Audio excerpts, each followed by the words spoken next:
Hi friends, host Eric here, talking to fan people. I'm going to make a quick reply to Megabro. This video is basically called TE versus TI, demonstrated by the comment exchange. Okay, so he doesn't call himself Megabro anymore, but in case you didn't know, well, interesting fact, he originally called himself Megabro because he's got a shit ton of sisters. Interesting, huh?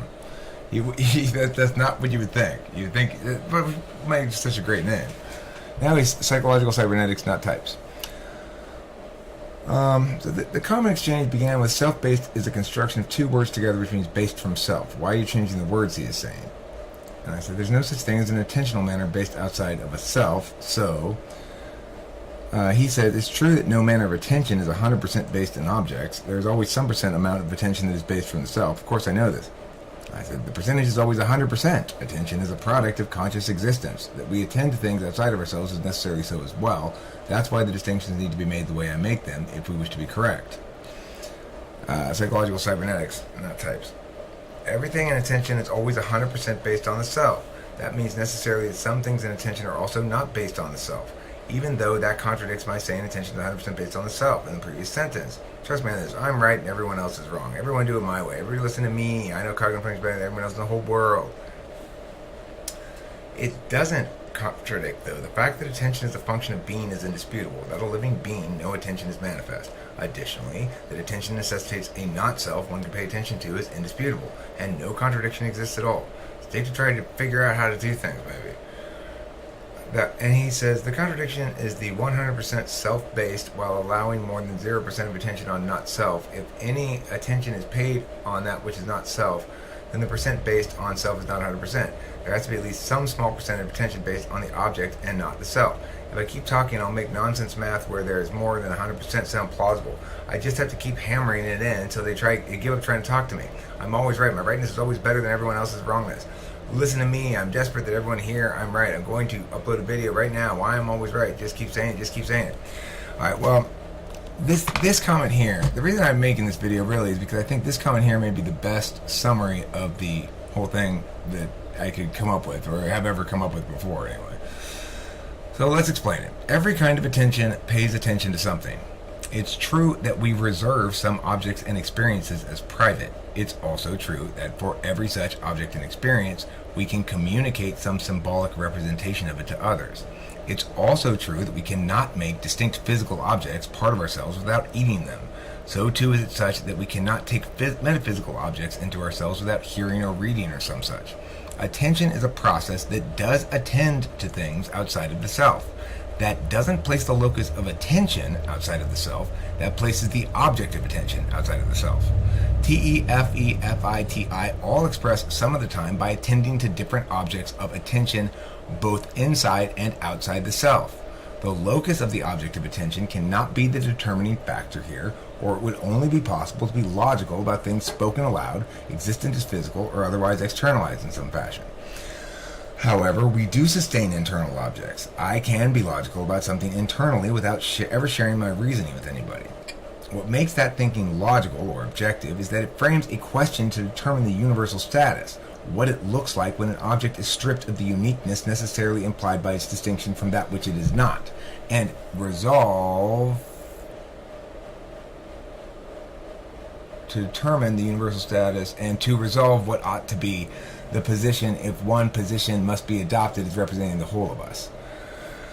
So, I mean, that's a lot of words and complication. I don't want to be guilty of what he's saying. If I just keep talking, everybody will just go, oh, whatever. What I'm saying here is he's not distinguishing between the locus of attention and the object of attention. It's true, all manners of attention have both locuses of...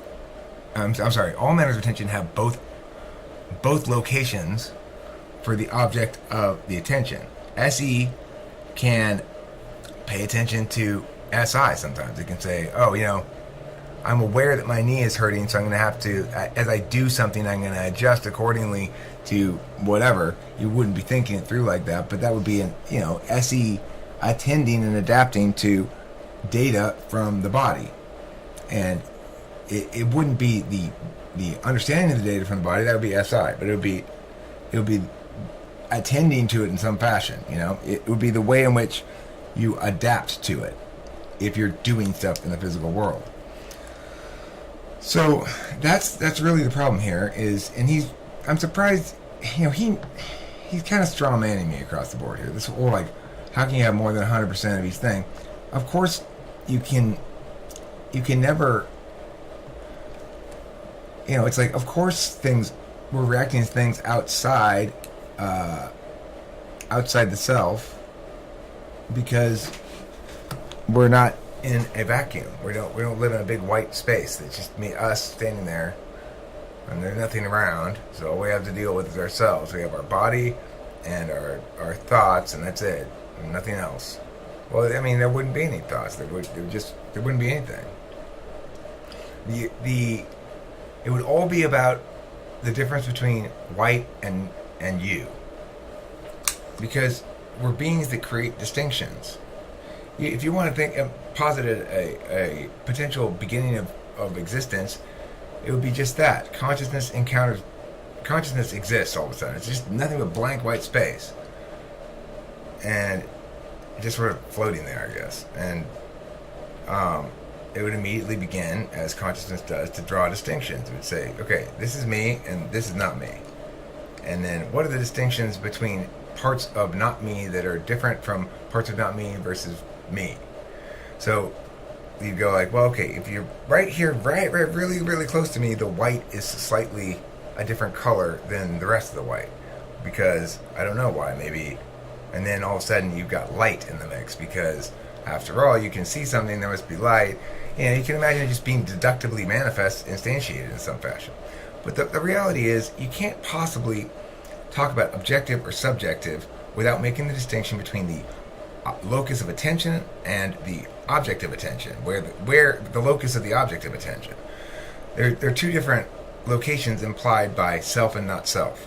So there's going to be the self, which pays attention, is always sourced in the self attention, but the thing it's paying attention to is not always sourced in the self, and that's okay. That makes sense, right? That's fine. That each of these manners of attention would go back and forth, shuttling between things that are maintained in the self over time, words and beliefs, whatever, sentences and expectations and heuristics and various things, that it would go back to its toolbox of attentional manners while paying attention periodically to attend adaptively is perfectly reasonable and makes sense. It doesn't make everything subjective, and it doesn't make everything objective, and it doesn't make everything neither, because that's not the meaningful definition to be made. If anybody wants to convince me that my understanding of objective and subjective is wrong, then they simply need to provide me a better definition or a better means of understanding it. I'm happy to adopt such a preferable alternative if you have one. But the thing is, if we're going to descriptively understand what it means to be objective and subjective, then basically people will use objective to mean unbiased and in a disinterested sense true.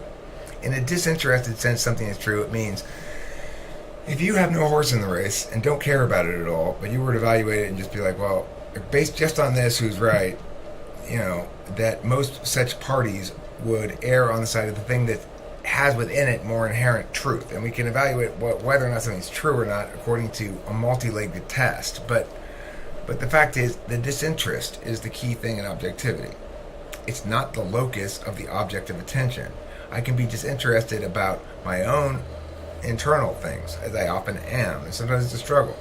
I'll be thinking to myself, I'm mad at Kim about Mia, and then I'll say to myself, but Eric, you better think about this, because listen, I'm considering this other SI provided glaring hypocrisy. If you want to be mad about her about that, then you're glaringly hypocritical.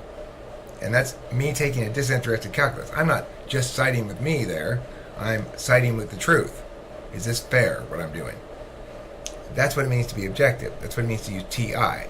It's not that the logic itself is fundamentally different.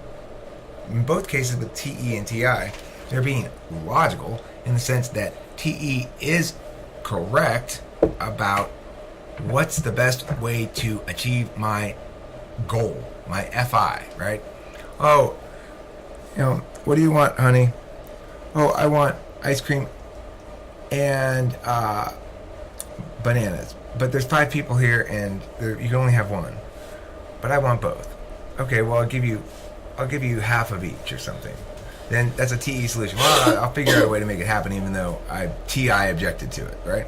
It's logical in that sense. It's correct if you know if it's working towards a specific goal. In other words, a particularist and interested position. It's never disinterested. It knows what it wants, and it acts to pursue that as much as possible.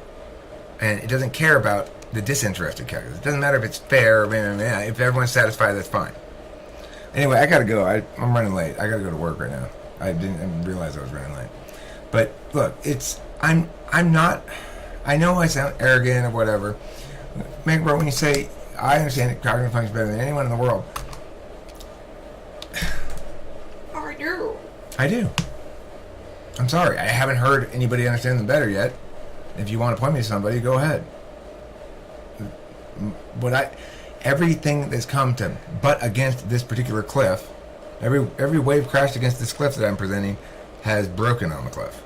Now, if you want to show me something better, great.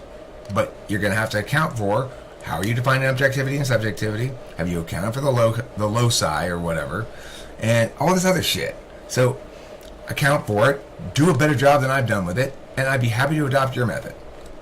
The end. Thanks for watching Talking with Famous People.